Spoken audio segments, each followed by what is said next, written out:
اللهم صل على سيدنا محمد يا رب صل وسلم دائما ابدا على حبيبي.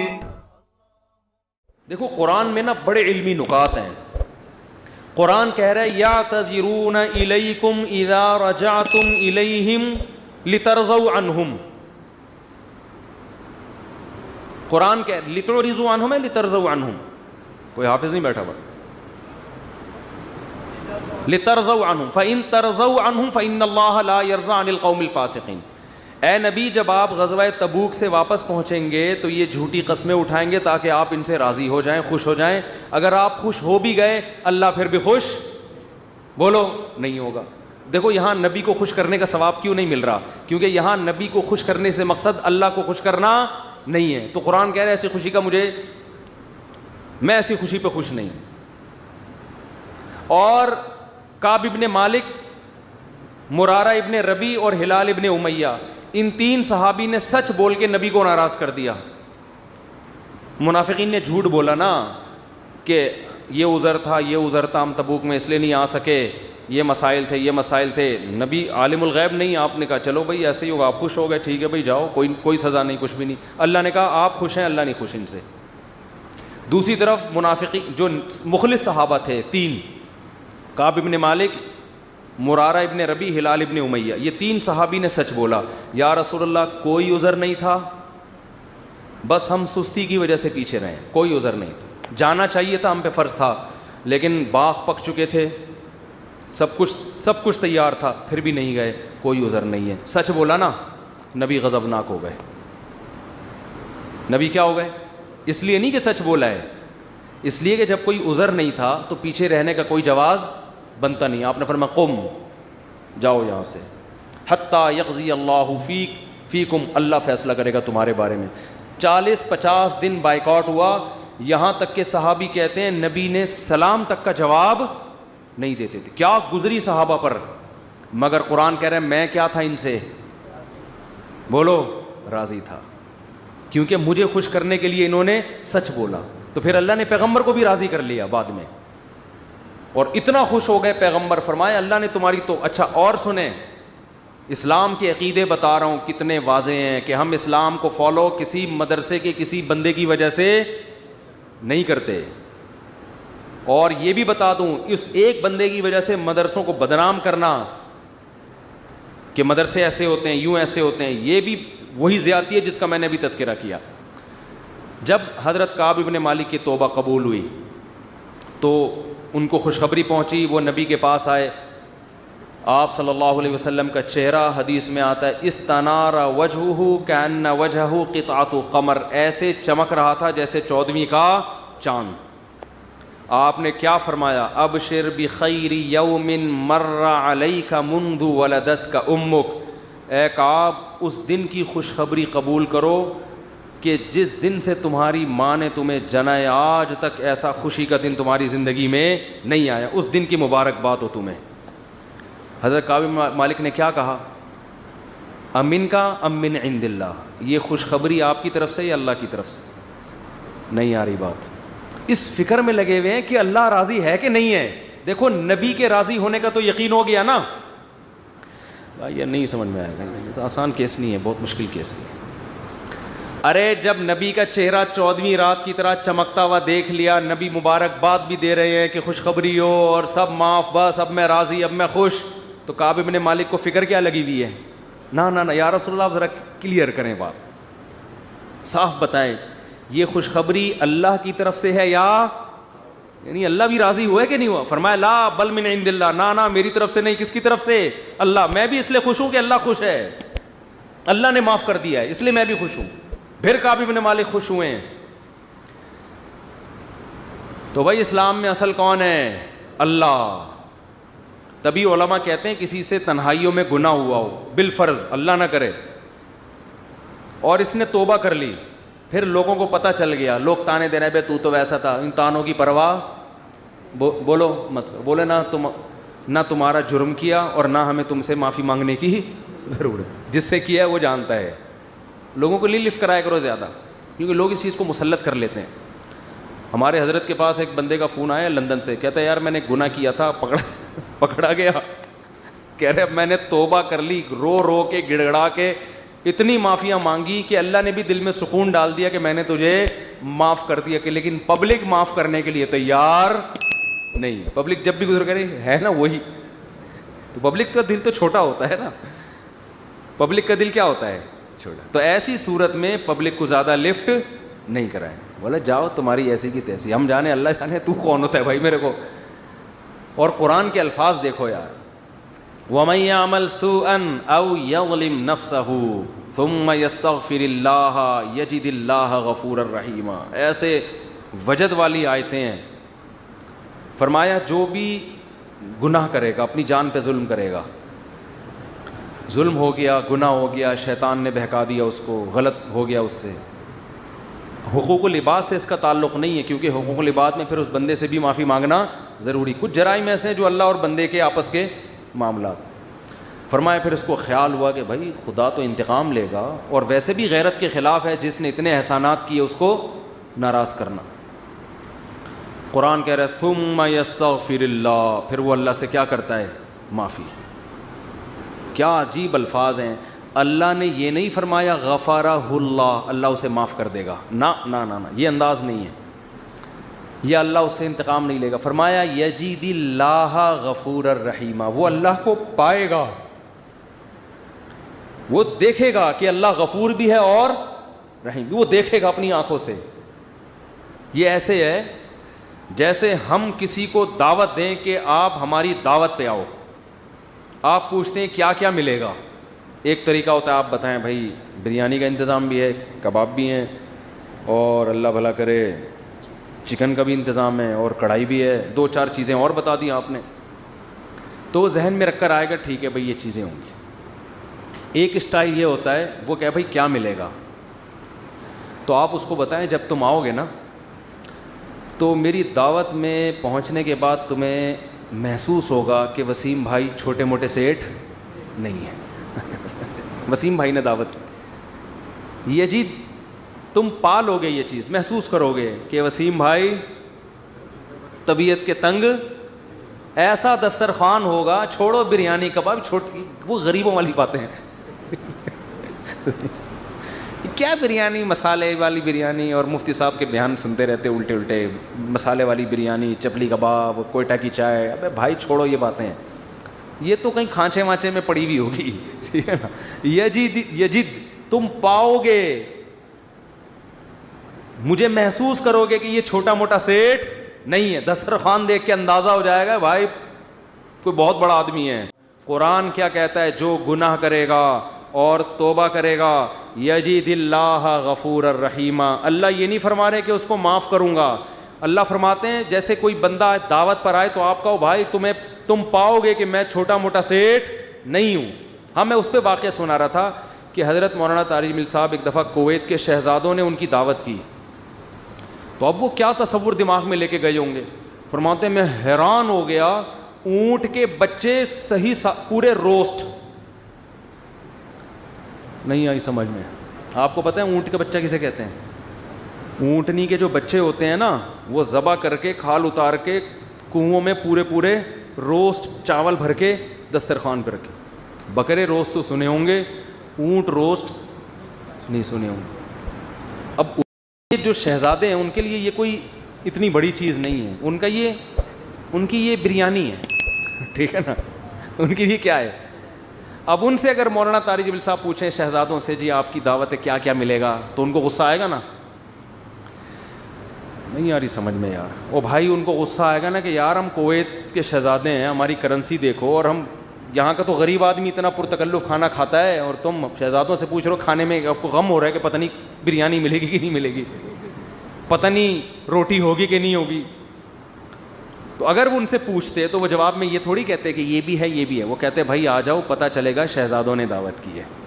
آ جاؤ گے تو پتہ کیا چلے گا, پتہ چل جائے گا کہ شہزادہ بھی کوئی نائجیریا کا نہیں ہے, کہاں کا, کویت کا, عرب شہزادہ ہے, اس کی دعوت ہے, آپ آئیں. اور ان کو پتہ چل گیا, انہوں نے بیان میں بھی بتا دیا. تو اللہ کا انداز یہی ہے. فرمایا تم سے کتنا بڑا جرم ہو جائے, کتنا بڑا جرم, یہاں تک کہ نبی نے فرمایا کہ اللہ فرماتے ہیں یا عبادی لو بلغت ذنوبک عنان السماء, تم نے گناہ کرتے کرتے کرتے کرتے زمین آسمان کے خلا کو بھر دیا, اتنے گناہ ہو گئے, ثم استغفرونی, پھر ایک دن تمہیں خیال آیا یار یہ غلط ہوا ہے, یہ نہیں ہونا چاہیے تھا, رب کو منانا چاہیے, بالآخر اس کا انجام برا ہے, گناہ کی سزا ملتی ہے, تو آپ نے ہاتھ اٹھا کے اللہ سے معافی, کسی اور کے در پہ نہیں گئے, کسی کی پرواہ بھی نہ کرو کون کیا کہہ رہا ہے, اللہ سے معافی مانگی. تو حدیث کے الفاظ کیا ہیں, قرآن کے الفاظ بھی عجیب ہے جو میں نے بتائے. قرآن کے الفاظ کے اللہ فرماتے ہیں معاف کرنا, تو یہ تو ہلکی بات ہے نا, معاف کروں گا تو مطلب یہ کہ یہ بریانی ملے گی, کوفتے ملیں گے, سالن, یہ تو ہم نے بتا دیا نا. اللہ فرماتے ہیں توبہ کر کے دیکھ تو اللہ کو غفور اور رحیم پائے, غافر نہیں, راحم نہیں, غفور مبالغہ ہے. تو اللہ کو محسوس کرے گا کہ تیرا رب چھوٹا موٹا معاف کرنے والا نہیں ہے, رحیم کا مطلب بہت رحم کرنے والا ہے. اور اللہ یہ تجھے دکھائے گا, دکھائے گا کا مطلب کیا ہے, تیرے دل میں سکون پیدا ہو جائے گا کہ میرے رب نے مجھے معاف کر دیا. یہ توبہ کا پہلا انعام ملتا ہے دنیا میں, معاف بھی کرے گا اور اطمینان بھی دلا دے گا کہ معاف کر دیا. تعلق, وہ اطمینان کی علامت کیا ہے, اللہ سے جو تعلق ٹوٹا ہوا تھا وہ آپ کو جڑا ہوا محسوس ہوگا. گناہ کی وجہ سے جو دل میں کالک آ گئی تھی وہ کالک آپ کو ختم ہوتی ہوئی نظر آئے گی. یہاں تک علماء کہتے ہیں کہ بعض لوگ گناہ کر کے ایسی توبہ کرتے ہیں کہ گناہ سے پہلے جو اللہ کا ان سے تعلق تھا نا, گناہ کے بعد جب توبہ کی تو اس سے زیادہ اچھا تعلق پیدا ہو جاتا ہے ان کا, پہلے سے بھی زیادہ اچھا اللہ کی محبت پیدا ہو جاتی ہے. یہ تو قرآن میں, حدیث میں کیا آتا ہے کہ اگر زمین اور آسمان کے خلا کو تم نے گناہ کر کر کے پر کر دیا, ثم استغفرونی, پھر مجھ سے مغفرت طلب کرو, لغفرت, معاف کروں گا. اتنا کافی تھا نا یہ جملہ, یار نہیں آ رہی سمجھ میں. دیکھو اللہ یہ کہہ دیتے کہ زمین اور آسمان کے خلا کو پر کر دیا, مجھے ناراض کیا ہے نا, پبلک کے پاس جانے کی ضرورت نہیں. عیسائیوں میں پادریوں کے پاس جا کے معاف کرواتے ہیں, اتنے پیسے لے لو معاف کر دو. اللہ کہتے ہیں پادری کا کیا بگاڑا ہے تم نے, ناراض مجھے کیا ہے, نماز چھوڑی ہے مجھے ناراض کیا, زنا کیا مجھے ناراض کیا, انٹرنیٹ پر فحش فلمیں دیکھی مجھے ناراض کیا, یہ جو ہو رہے ہیں گناہ آج کل, کچھ بھی کیا مجھے ناراض کیا نا, تو آؤ میرے سامنے گڑ گڑاؤ.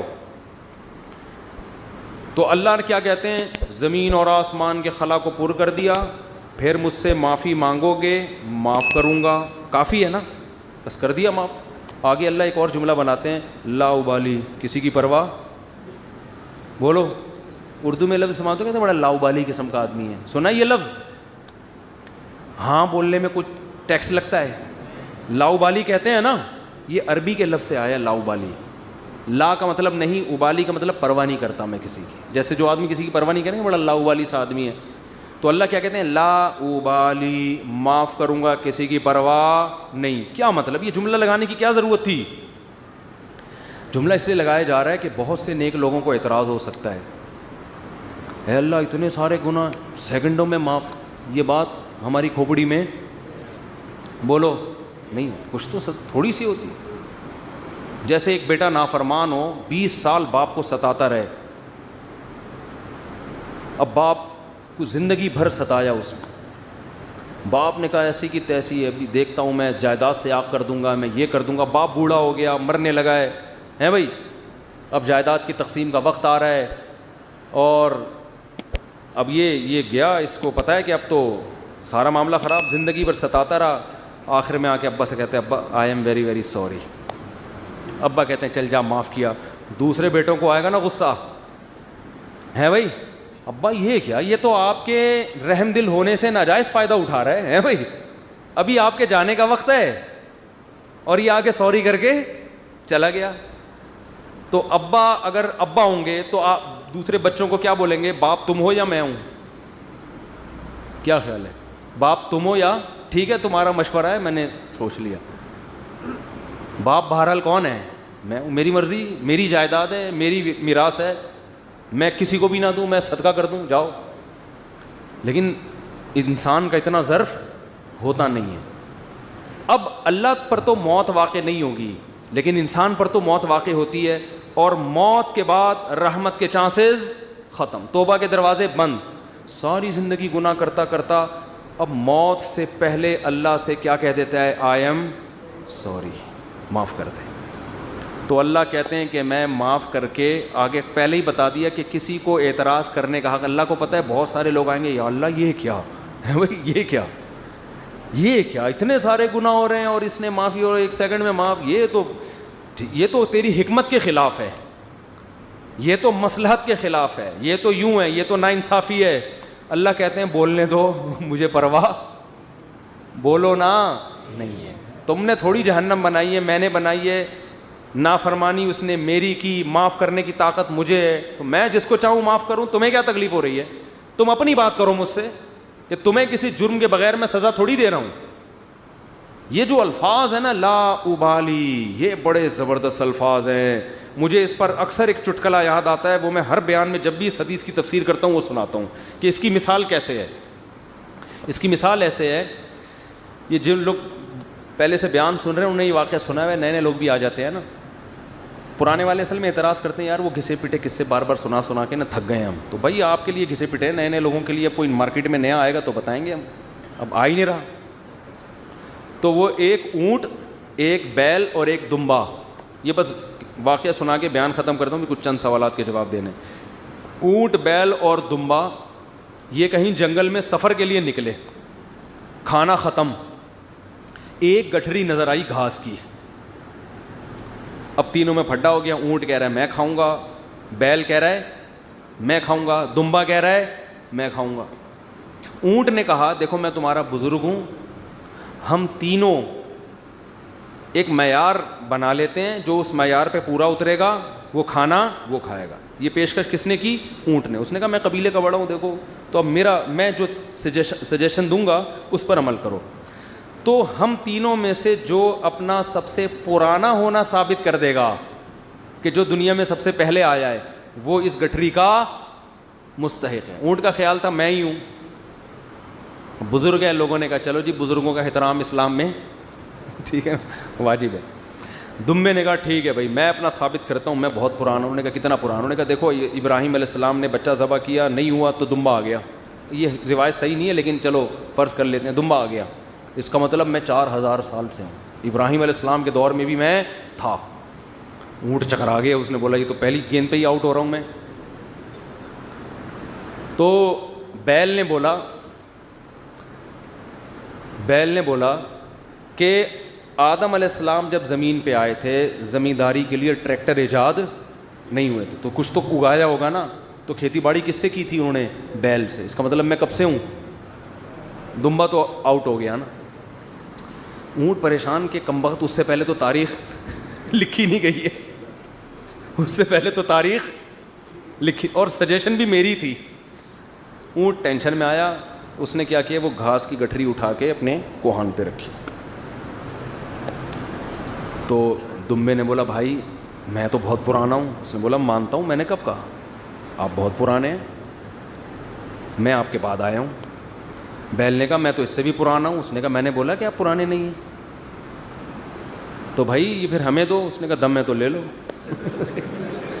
اس نے کہا ہمت ہے تو اٹھا لو. اونٹ کے کوہان سے کون اٹھائے گا؟ چلو دفعہ یہاں سے, تمہاری ایسی کی تیسی. سجیشن بھی خود ہی دی, بولا جس میں دم ہے لے لے بھائی. چلو اس کو کہتے ہیں لا ابالی. نہیں آئی بات سمجھ میں؟ اللہ ایسا نہیں کرتا کہ وہ اپنی تجویز کے خلاف چلے. یہ تو میں نے صرف واقعہ سمجھانے کے لیے کہ بھائی اللہ کے سامنے کون لڑ سکتا ہے, اللہ کے سامنے کون دلائل دے سکتا ہے کہ اللہ وہ اتنے سارے گناہ کیے تو 2 منٹ میں معاف کر رہا ہے. اللہ کہتے ہیں جو جس نے دلائل کے امار لگانے ہیں نا, پہلے لگا کے رکھے, کتابوں میں لکھے, پورے رسالے لکھ دے. میری نظر میں اس کی کوئی ویلیو نہیں ہے, کیونکہ خدا میں ہوں تم نہیں ہو. نافرمانی میری کی ہے, تمہاری تھوڑی. تمہیں کیوں تکلیف ہو رہی ہے؟ یغفر لمن یشاء ویعذب من یشاء, جس کو چاہوں گا معاف کروں گا, جس کو چاہوں گا عذاب دوں گا. یہ اللہ نے اپنے ہاتھ میں رکھا ہے تاکہ جب کوئی گناہ کرے تو گڑ گڑائے کس کے سامنے؟ اللہ کے سامنے. ہمیں پتہ ہے کہ اللہ کے سوا معاف کرنے والا کوئی بھی نہیں ہے. معافی کا اختیار اللہ کے ہاتھ میں, سزا کا اختیار اللہ کے ہاتھ میں. تو میں اس لیے کرا رہا ہوں کہ مخلوق کو زیادہ لفٹ کرانے کی ضرورت نہیں ہے. لوگ مجھے کہتے ہیں ہم سے گناہ ہو گیا, فلاں نے کہا یوں ہے یوں ہے. میں کہتا ہوں بھائی تو بولے تو کون ہوتا ہے؟ تو میرا باپ ہے, تو میرا ماموں ہے, تو کیوں پوچھ رہا ہے؟ میں جانوں اللہ جانے, تیرا کیا مسئلہ ہے بھائی. اور یہ بات سے بات چل پڑی ہے. شادی کے بعد عورتوں میں یہ بہت بڑا مرض ہے, اپنے پرانے قصے, پرانی غلطیاں میاؤں کے سامنے ظاہر کر دیتی ہیں ان کو اعتماد میں لینے کے لیے. جتنے اللہ نہ کرے, بعض خواتین کے ساتھ ہمیشہ نہیں ہوتا. ستار بھائی وسیم, بھائی ستار کو چھوڑو یار, نیک آدمی ہے. کوئی بھی چکر ان کے چلے ہوتے ہیں تو وہ اپنے شوہر کو اعتماد میں لینے کے لیے کہ میں آپ سے اپنے, دیکھیے آج میں آپ سے اپنے دل کی کچھ باتیں شیئر کرنا چاہتی ہوں. دل کی کچھ باتیں شیئر کرنا چاہتی ہوں. کیا شیئر کرنا چاہتی ہیں جی؟ دیکھیے اب ہم دونوں ایک دوسرے کے شریک حیات ہیں. میں نہیں چاہتی کچھ آپ سے چھپا رہے. آپ سے پہلے میری ایک جگہ اور بھی شادی ہو چکی ہے, چھپ کے ہوا تھا نکاح, یہ ہو رہا ہے, پھر وہاں بھی ہوئی تھی, یہ بھی ہوا, پھر اس سے چکر چلا, لیکن میں نے توبہ کر لی تھی. اور تم اس کو کیوں بتا رہی ہو؟ تم تو چھوڑو, وہ انسان ہے بھائی, وہ اس کے دل میں بدگمانی ایک بال آ گیا, قیامت تک وہ بال نہیں نکلے گا. چھوڑو تمہارا ماضی کیا گزرا, اس کو بولو بھائی میں بہت نیک گھرانے میں پیدا ہوئی ہوں, بہت نیک ہوں, اسی طرح قبول ہو, ٹھیک ہے. نہیں تو میاں تفتیش کر رہے ہوتے ہیں گھس گھس کے, موبائل میں تفتیش کر رہے ہوتے ہیں گھس گھس کے. تو یہ کس نے اجازت دی آپ کو تفتیش کرنے کی بھائی؟ اسی طرح عورت شوہر سے بھی نہ پوچھے, پرانے, وہ بھی مکھنچو بیٹھ کے اپنے پرانے قصے سنا رہا ہوتا ہے, اس کو بھی اعتماد کیا ہو جاتا ہے. جو اللہ نے جس گناہ پہ پردہ ڈالا, آپ خود اگر اس کو ظاہر کر رہے ہو تو آپ سے بڑا بے وقوف دنیا میں کوئی بھی نہیں. ایک عورت نے مجھے بتایا کہ میرے شوہر کو مجھ پہ شک ہوا, اس نے ماضی, شادی سے پہلے, دیکھو شادی کے بعد کی بات ہے, شادی سے پہلے کیا ہوتا رہا چھوڑو اس کو, ٹٹولا بالآخر میں نے اگل دیا جی میرا کسی سے غلط تعلق تھا, میں نے توبہ کر لی. کہہ رہے جب بھی پھڈا ہوتا ہے کہتے تم ہو تو وہی نا. میں نے کہا غلطی آپ کی ہے, کیوں بتا رہی ہو بھائی؟ وہ 100 دفعہ بھی پوچھ رہے ہیں, آپ کیوں بتا رہے ہو, کیوں بتا رہے ہو آپ اس کو؟ تو ہمارا تعلق کس سے ہونا چاہیے؟ ہم اللہ کے بندے ہیں, جرم اللہ کا, تو توبہ بھی کس سے؟ اللہ کی. اور ایک اور بات سے بات نکلتی ہے, بعض خواتین کے ساتھ کوئی ایسا واقعہ ہو چکا ہوتا ہے کہ وہ کنواری نہیں رہتی. بعض دفعہ کوئی مسئلہ ہوتا ہے ان کے ساتھ, یا بعض دفعہ کوئی برائی ہو چکی ہوتی ہے جس سے وہ توبہ کر چکی ہوتی ہیں, وہ شادی کرتے ہوئے ڈر رہی ہوتی ہیں. تو ڈر رہی ہوتی ہیں کہ شوہر کو پتہ چلے گا, وہ کہے گا یہ تو کنواری نہیں ہے. تو وہ جب میں فون اٹھاتا تھا نا اس طرح کے مشورے بھی کہ ہم کیا شوہر کو بتا دیں, تو یہ حماقت نہیں کرنا بھائی. یہ تو کسی بھی طرح سے زائل ہو سکتا ہے, کسی بیماری سے بھی ہو سکتا ہے پردہ زائل, اور بھی 10 بعضوں کے پیدائشی نہیں ہوتا. تو ایسے موقع پہ جھوٹ بولنا بھی جائز ہے. نہیں آ رہی بات؟ عورت کے لیے جائز ہے کہ وہ شوہر سے بولو نا, جھوٹ بول دے. وہ یہ نہ بتائے کہ میں نے بدکاری کی ہے پھر توبہ کر لی ہے, یہ اتنی تفصیل میں جانے کی ضرورت نہیں ہے. وہ بول دے بھائی یہ پیدائشی نہیں ہے, یہ جھوٹ ہے. لیکن کیوں؟ وجہ اس کی یہ کہ اس کمبخت کو یہ تفتیش کی اجازت نہیں ہے کہ وہ پوچھے آپ سے. جو ماضی کے قصے ہیں وہ کیا ہیں؟ وہ ختم, وہ پرانے ہیں. تو جو ٹوہ میں لگتا ہے نا, ٹوہ میں گھستا ہے ایک دوسرے کی ٹوہ میں, اللہ اس کو کیا کرتے ہیں؟ رسوا کرتے ہیں. تو گناہ ہو جائے کس سے تعلق؟ اللہ سے. ہم عیسائی تھوڑی ہیں کہ پادریوں سے جا کے یا پنڈتوں سے جا کے اپنے گناہ شیئر کر رہے ہوں. مجھے بھی لوگ آ کے بتاتے ہیں, میں کہتا ہوں یار مجھے نہیں بتاؤ کیا ہوا ہے, میں بھی انسان ہوں. ہاں ایک صورت میں آپ بتائیں, جیسے کوئی مریض ڈاکٹر کو اپنی بیماری بتا رہا ہوتا ہے علاج کے لیے, تو کسی بزرگ سے, کسی عالم سے آپ کا تعلق ہے, آپ سمجھتے ہیں کہ اس سے میں مشورہ لے سکتا ہوں, اور مشورہ اس وقت تک نہیں لے سکتا جب تک میں اس کو اپنا پورا مرض بتاؤں نہیں کہ میرے اندر کیا گناہ ہے جو میں چھوڑنا چاہتا ہوں مگر مجھ سے چھوٹتا نہیں. ایسی صورت میں پھر مجبوری ہے بتانے کی تاکہ وہ اس کا کوئی علاج بتائے آپ. تو اس کا خیال کرنا چاہیے. یہ اللہ کا دین کتنا زبردست ہے, اللہ نے ہمیں بتا دیا گناہ سے بچنا کیسے, ہو جائے تو کرنا کیا ہے. تو ہمارا رب ہے غفور الرحیم, جب توبہ کرو گے اللہ کہتے ہیں میں بتا دوں گا کہ میں, لوگ معاف نہیں کرتے مگر میں معاف کر دیتا ہوں.